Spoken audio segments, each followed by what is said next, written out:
Hello. So I first saw Rocky Horror put on as a play. I had never heard of it before. I had no idea what it was. My friends were like, come with us, it'll be weird.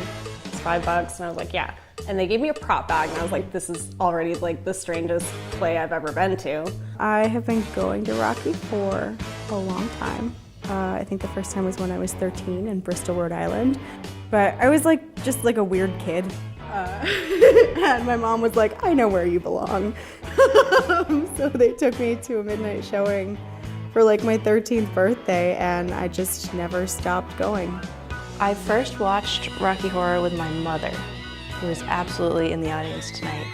And there were several moments where it was like the first sort of sexually charged thing that we'd watched in front of one another. And, but it, it was like a good icebreaker for her and I, and ended up coming out the other end. Happy we'd watched it together. I was introduced to Rocky via video port at the Incredibly Strange Film section. I really hated it at first. I didn't get it. And then I was really into it in high school. I would like sneak out of my friend's house. I'd like go over in pajamas and I'd go there and like change into my corset. They used to do it at the movies on Exchange. So I would go there at midnight. And here I am.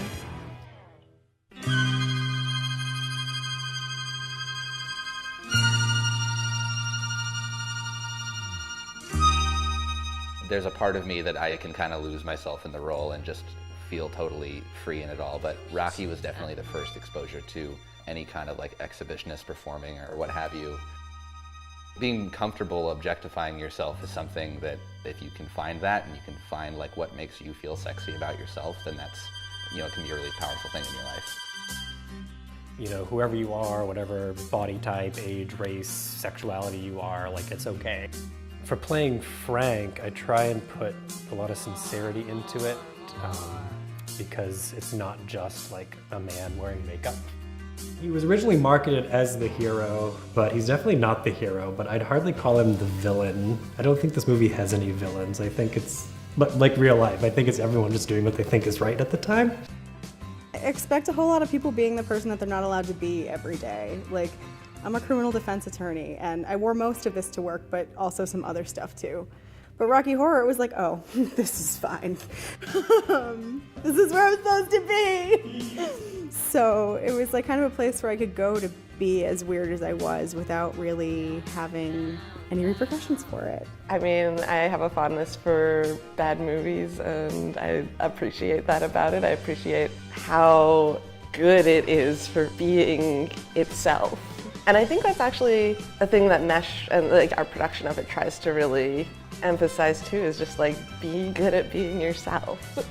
Rocky has changed my perspective on what I can do. So I have a tattoo that I got with several people in the cast that says "Be It" with a little Rocky lips, because Rocky was the first thing I did that really made me feel like I can fucking do anything. Like, I can put on a show. I can sing even though I'm not a singer. I can dance even though I'm terrible at dancing. I can act even though I guess I'm not really acting when I'm playing Magenta. I think more people should take their clothes off on stage, like if that's something they want to do.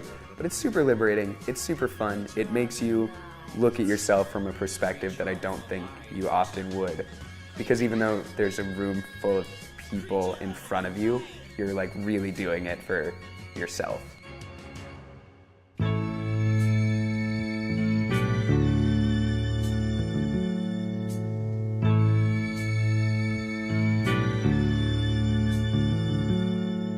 Oh, my favorite moment in the show is when Magenta yells at Frankenfurter, and I'm so sad that that part is not shadowcast. And can we do that, please? You have a quick change. My favorite call line has always been, "Hey Brad, show us how a butterfly masturbates." I really love, okay, I think we could do better than that, because there's always a good callback line there. I think Riff Raff's character in general is my favorite, because he's just like this chaotic evil who is essentially there to ruin everybody's day. I don't know, I think he's just such a creep. Of all the characters in the show, he's the only one that I don't think anybody wants to see naked. Riff and Magenta's alien outfits at the end. My favorite part of the movie is Riff's legs in that scene. We've talked about it at rehearsal. Bellissimo. Yeah, side butt is my favorite part of the movie. I think it's Hupatootie. I think that's my favorite song in the movie. I just love that whole thing. I love the motorcycle. I love seeing how happy Columbia is for even a brief moment. I like Frank's reveal. I remember that reveal like really strongly from that first time I watched the movie with my mom, and didn't really know what the movie is about. Was kind of weirded out, and then Frank, you know, turns around and it's like, I'm whatever I am.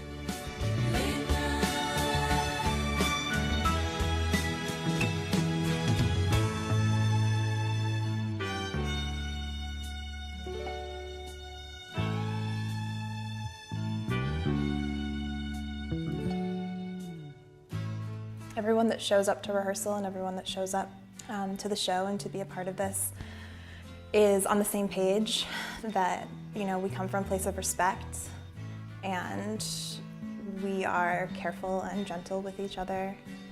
We take a lot of time to learn each other's preferences and boundaries, and you couldn't ask for a more ideal environment. Everyone in this show is playing their part and performing the way they're performing with the utmost sincerity. There's a lot of heart in it. They both want to entertain, but also awaken something within themselves and within the audience. And I just hope they enjoy the ride. What this show is inevitably about, I think, for all of us, is that It's about like being together and obviously respectful of others, but to just like let yourself go. My outro line before was "Don't dream it, be it," and I like that one because that's what Rocky lets me do.